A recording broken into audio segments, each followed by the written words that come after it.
तो hi everyone. आज ये पॉडकास्ट 3 होने वाला है मेरे चैनल पे, और इस बार मैं अपने काफी अच्छे दोस्त को इनवाइट किया है पॉडकास्ट पे।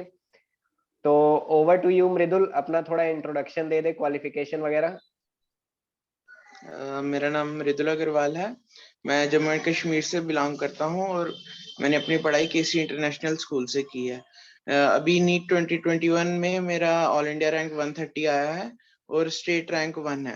और साथ में मेरी जेई मेंस में भी 99.05 परसेंटाइल थी। हाँ, तो तुम लोग देख सकते हो यार, पता है हम दोनों बैक बेंचर हुआ करते थे। ऐसे बैक बेंचर थे कि टीचर्स गालियां देती थी हम दोनों को। उसके बाद थोड़ा सा हम दोनों ने पढ़ाई करना शुरू किया, तो अभी कुछ हद तक ठीक है हम दोनों। तो यार मृदुल, कब सोचा था कि हाँ नीट की तैयारी करनी है, डॉक्टर ही बनना है? कौन इंस्पिरेशन था जिसने मोटिवेट किया कि नीट की प्रिपरेशन करके आगे डॉक्टर को एज अ करियर स्टार्ट करना है? एक्चुअली 9th तक तो कोई प्लान नहीं था। 10th में ही अचानक से सोचा मेडिकल लाइन में जाने का। तो सब्जेक्ट्स वगैरह डिसाइड किए। फिर जब मेडिकल ले लिया उसके बाद 11th में सोचा कि नीट देना है।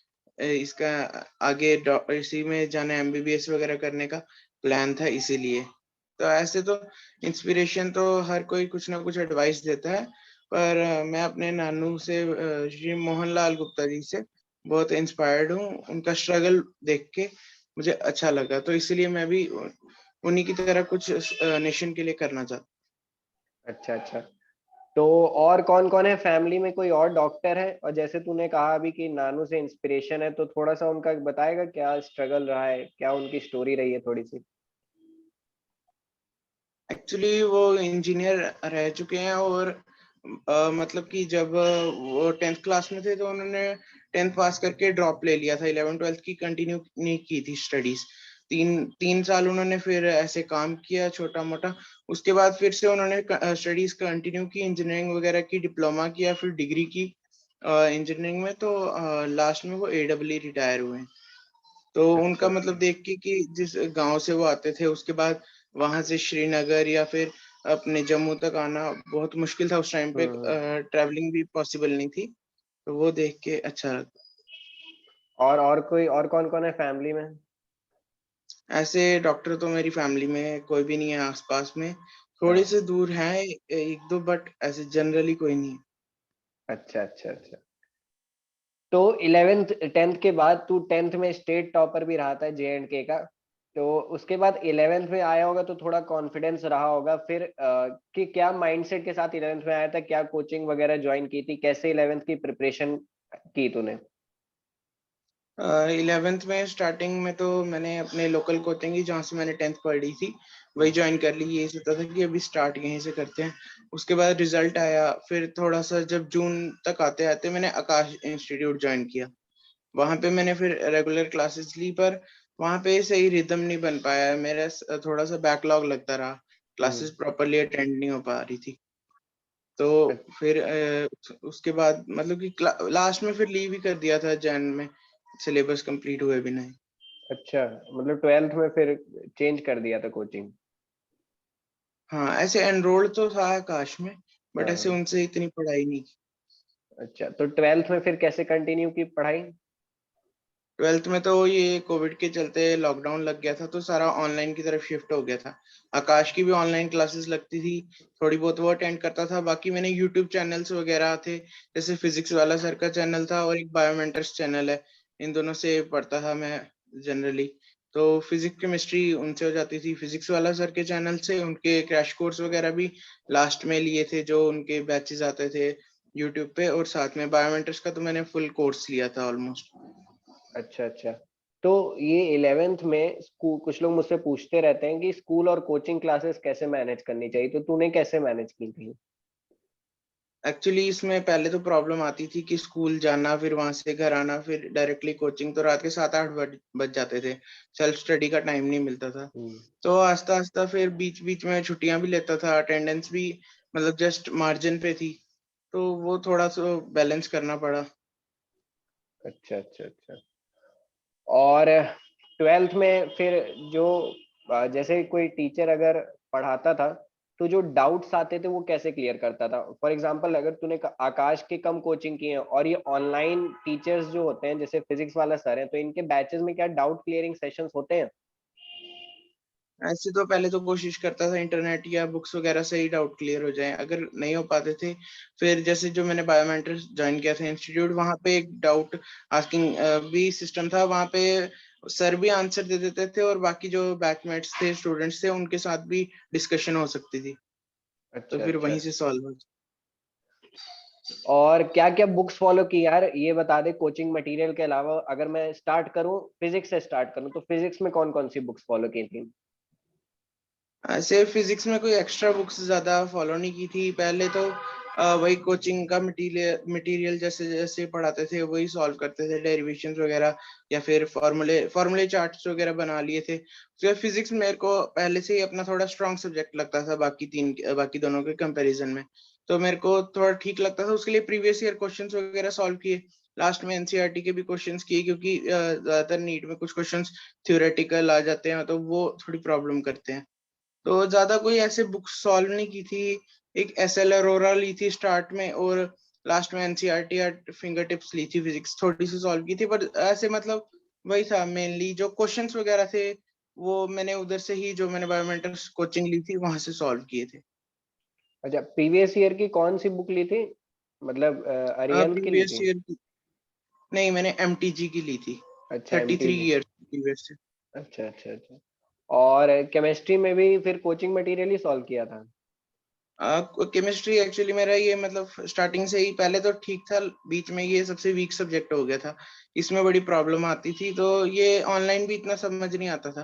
फिर इसको खुद ही मैंने देखा कि जो 12th की केमिस्ट्री है ये तो पूरी एनसीईआरटी बेस्ड रहती है, ऑर्गेनिक भी एनसीईआरटी से आती है, इनऑर्गेनिक तो दोनों 11 12th की एनसीईआरटी से है।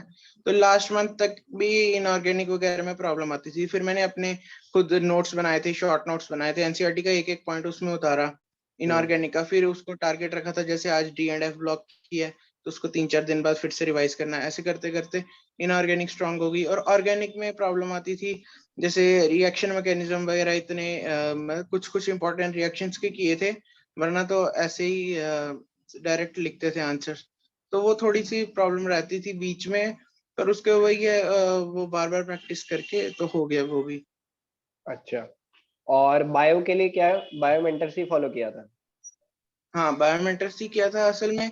बायो जो होती है, बायो मैंने सुना कि ऑलमोस्ट 98 to 99% एनसीईआरटी बेस्ड ही होती है, हम्म। तो वो लास्ट तक मैंने बायोमेट्रिक्स के वैसे तो मैं नोट्स पूरे बनाए थे, लेकिन लास्ट के 1 2 महीनों में मैंने वही वाले नोट्स से इंपॉर्टेंट पॉइंट्स एनसीईआरटी में उतार लिए। लास्ट में एनसीईआरटी ही रिवाइज की थी, कुछ एक्स्ट्रा नहीं किया था बायो के लिए वैसे। अच्छा, और प्रीवियस ईयर तो तीनों सब्जेक्ट में किया होगा, प्रीवियस ईयर काफी इंपॉर्टेंट है। हाँ, प्रीवियस ईयर इम्पोर्टेंट तो है, पर एक्चुअली मेरा भी थोड़ा सा टाइम मैनेजमेंट प्रॉब्लम हो गई थी, इसलिए मैं प्रीवियस ईयर पूरे से कर नहीं पाया था, सही तरीके से सॉल्व नहीं किए थे, एक एक बार थोड़े बहुत किए थे पर इतने अच्छे से नहीं किए थे। अच्छा। और जब ट्वेल्थ में सेशन ऑनलाइन हो गया था, तो सेल्फ स्टडी को कितने आवर्स देता था तू? क्योंकि मुझसे काफी लोग पूछते रहते हैं कि भैया सेल्फ स्टडी को, जो टॉपर्स होते हैं वो कहते हैं कि 10 से 12 घंटे पढ़ाई करनी चाहिए, तो तू टॉपर ही है तो बता दे कितने घंटे पढ़ता था? ज्यादा तो नहीं पढ़ता था, वही 6 घंटे मैक्सिमम, ऐसे कोई शेड्यूल नहीं था, जब टाइम मिल जाए, कभी हम्म रात को कभी सुबह, हम्म। फिक्स्ड नहीं था कोई। तो ट्वेल्थ में ऑनलाइन सेशन में स्कूल क्लासेस स्किप कर देता था कभी कभी, या सारी रेगुलर अटेंड करता था? नहीं, रेगुलर तो नहीं करता था, ज्वाइन करता था, कभी कुछ लगाते थे, कभी नहीं करता था ज्वाइन, मैं थोड़ा बहुत हम्म। ऐसे ही निकाला है सेशन। अच्छा, जब जनवरी में, सॉरी, ये जो नीट का काफी लंबा पीरियड रहा है, मतलब 6 से 7 महीने हो गए, नीट एंड में जाके हुआ था, तो ये लॉकडाउन में जो प्रोक्रेस्टिनेशन होता है कि यार अभी पढ़ाई का मन नहीं कर रहा, कल कर लेंगे, तो इसको कैसे मोटिवेट रखा थ्रू आउट द लॉकडाउन? क्या फॉलो किया कि हाँ अभी पढ़ना है? मतलब पहले तो ये बहुत बार होता था कि बाद में कर लूंगा, अभी मन नहीं कर रहा है, तो फिर लास्ट में मैंने सोचा, मतलब यही आता था बार बार कि 1 साल की बात है, मतलब आगे थोड़े से 3 4 महीने पढ़ लूंगा, उसके बाद एंजॉय है, वरना फिर 1 साल फिर से अगर ड्रॉप लेना पड़ा तो वो, मतलब वही डर था कि ड्रॉप नहीं लेना पड़ जाए फिर से, इसीलिए था कि मोटिवेटेड रहता था कि अभी जितना टारगेट रखा है गोल सेट कर देता था, इतना सिलेबस आज कंप्लीट करना है, फिर कोशिश करता था उतना हो जाए, नहीं भी होता था तो मतलब डिसहार्टन नहीं होता था, लेकिन कोशिश रहती थी कि कंप्लीट कर लो। अच्छा अच्छा। और तूने पीसीएमबी लिया था या पीसीबी लिया था? मैंने पीसीएमबी लिया था। पीसीएमबी लिया था, अच्छा। तो जेई मेंस के लिए भी थोड़ा सा बता कैसे प्रिपरेशन की, क्योंकि जेई मेंस में भी तेरे काफी अच्छे परसेंटाइल आए हैं। एक्चुअली जेई मेंस तो मैंने मतलब मेरा कभी फोकस था ही नहीं जेई मेंस इधर, वो तो हमने एक एक्स्ट्रा सब्जेक्ट लेना था कि कंप्यूटर साइंस और मैथ ऑप्शंस अवेलेबल थी, तो मैंने बैकअप के लिए सोचा मैथ ले लेते हैं, अगर बाय चांस इधर नहीं बनता है नीट में कुछ, तो फिर दूसरी साइड का भी ऑप्शन रहता है। तो मैंने मैथ इतना पढ़ा ही नहीं, मैंने बहुत ही कम टाइम दिया था, मतलब कि बड़े बड़े हफ्ते हफ्ते में एक दो बार, जैसे बोर्ड्स के लिए पढ़ा था मैथ तो बिल्कुल, जो स्कूल पढ़ाते थे बोर्ड के लिए वो। तो मतलब कि उसके लिए मैंने बस फिजिक्स केमिस्ट्री, ये थी कि फिजिक्स केमिस्ट्री जेईई मेंस और नीट की ऑलमोस्ट बराबर थी, थोड़ी सी जेईई मेंस की हायर थी, पर वो इतनी टफ नहीं लगी मुझे इससे नीट से, तो वो तो साथ साथ कवर हो जाती थी। उसके बाद मैथ तो मैंने अच्छे से फोकस नहीं किया था, वो मतलब ऐसे ही चला, और लास्ट में बस थोड़ा सा लक भी फेवर कर गया कि मैंने 2-3 चैप्टर्स अच्छे से किए थे, जो हमारा थर्ड अटेम्प्ट था, बायनोमियल हम्म थ्योरम और वेक्टर्स, तो उससे हम्म कोई 9 क्वेश्चंस आए थे दोनों चैप्टर मिला के, तो वो हम्म। थोड़ा सा लक साथ दे गया। अच्छा अच्छा। तो जब रिजल्ट आया तब क्या रिएक्शन था, मतलब कैसा फील हो रहा था कि यार ऑल इंडिया टॉप 150 में आए हैं, 700 नंबर आए हैं 720 में से? कैसी फीलिंग आ रही थी कि अब तो एम्स तो सारे मिलना ही है? नहीं, खुश तो सारे थे तब, बस यही था कि जैसे आंसर की वगैरह तो जिस दिन मतलब वो जब पेपर दे के आए थे तभी आंसर की आ गई थी इंस्टीट्यूट्स की, और आस्ता हम्म आस्ता टाइम के साथ एनटीए की भी आंसर की आ गई थी, तो यही था 700 बनेंगे, फिर भी फाइनल आंसर की का वेट कर रहे थे कि कहीं एक दो क्वेश्चन इधर उधर हुआ तो 690 तक जा सकता है, पर वही था, वो खुशी थी कि 700 प्रॉपर रहे, कोई उसको चेंज नहीं हुए। बाकी ये था कि एक्सपेक्ट कर रहे थे लास्ट ईयर के ट्रेंड के हिसाब से कि 700 पे कोई 70-80 तक रैंक जाएगा, मतलब हम्म। दुख नहीं हुआ, लेकिन फिर भी थोड़ा सा रहा कि जो एक्सपेक्टेड था उससे कम रहा रैंक, मतलब कट मतलब ऑफ इस 130 बार आया। थोड़ा ज्यादा हाई गया था? हाँ, इस बार थोड़ा ज्यादा हाई गया था, वैसे पेपर टफ था इस बार का, लेकिन पता नहीं ज्यादा या तो लॉकडाउन के चक्कर में ऑनलाइन ज्यादा रैंक्स वगैरह आए हैं। अच्छा। और देख, कुछ लोग ना मुझसे पूछते रहते हैं कि जैसे प्रिपरेशन के टाइम अगर क्वेश्चन नहीं हो रहा है, तुमसे सॉल्व नहीं हो रहा है, तो डीमोटिवेट हो जाते हैं। तो क्या तेरे साथ ऐसा हुआ था कभी कि कोई क्वेश्चन सॉल्व नहीं हो रहा है तो डीमोटिवेट हो गए? और अगर डीमोटिवेट हो भी गए तो उसको कैसे कोप अप किया फिर? हाँ, फिजिक्स में जनरली ये प्रॉब्लम आती थी मेरे को कि क्वेश्चन सॉल्व वगैरह नहीं होते थे, तो हम्म पहले तो मैं अटेम्प्ट करता रहता था, उसको सोचता रहता था कभी भी टाइम मिले, तो बाद में नहीं होता था तो मैं मतलब सोल्यूशन देख लेता था उसका, या फिर कभी कभी सर को भी जैसे मैंने बोला बायोमेट्रिक्स में उधर भी क्वेश्चन डाल देता था, तो हम्म अगर कोई अच्छे से समझा दे। बाकी मैं पहले तो उस कंसेप्ट को फिर से पढ़ता था कि कहीं मेरे से पढ़ने में गलती तो नहीं हुई, वो हम्म। देख के फिर सॉल्व करता था। अच्छा अच्छा। और आगे के नीट एस्पायरेंट्स और जेई एस्पायरेंट्स को क्या मैसेज देना चाहेगा? किस तरीके से अपनी, क्योंकि काफी अब तक कम टाइम रह गया है जेई नीट दोनों में, तो कैसे अपनी प्रिपरेशन को इन 4 से 5 महीने में और इम्प्रूव कर सकते हैं वो लोग? मेरा मानना है कि 4 से 5 महीने में बहुत ही ड्रास्टिक चेंजेस आ सकते हैं, मतलब बहुत बहुत एक्स्ट्रा मार्क्स आ सकते हैं जितने अभी एक्सपेक्ट कर रहे हैं।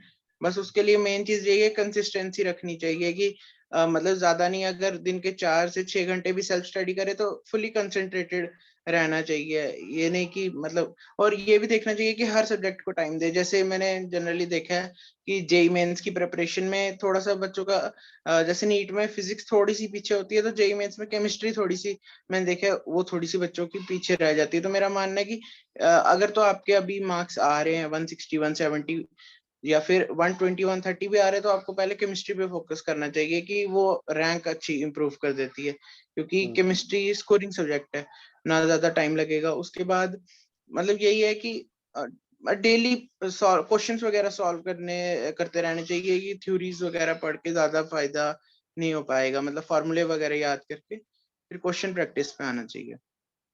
अच्छा अच्छा। So that's it, guys. I hope you liked the video, and thank you, Mridul, for sharing your precious time and sharing your journey. Thank you for your compliments. अच्छा लगा चैनल पे आके। Thank you very much.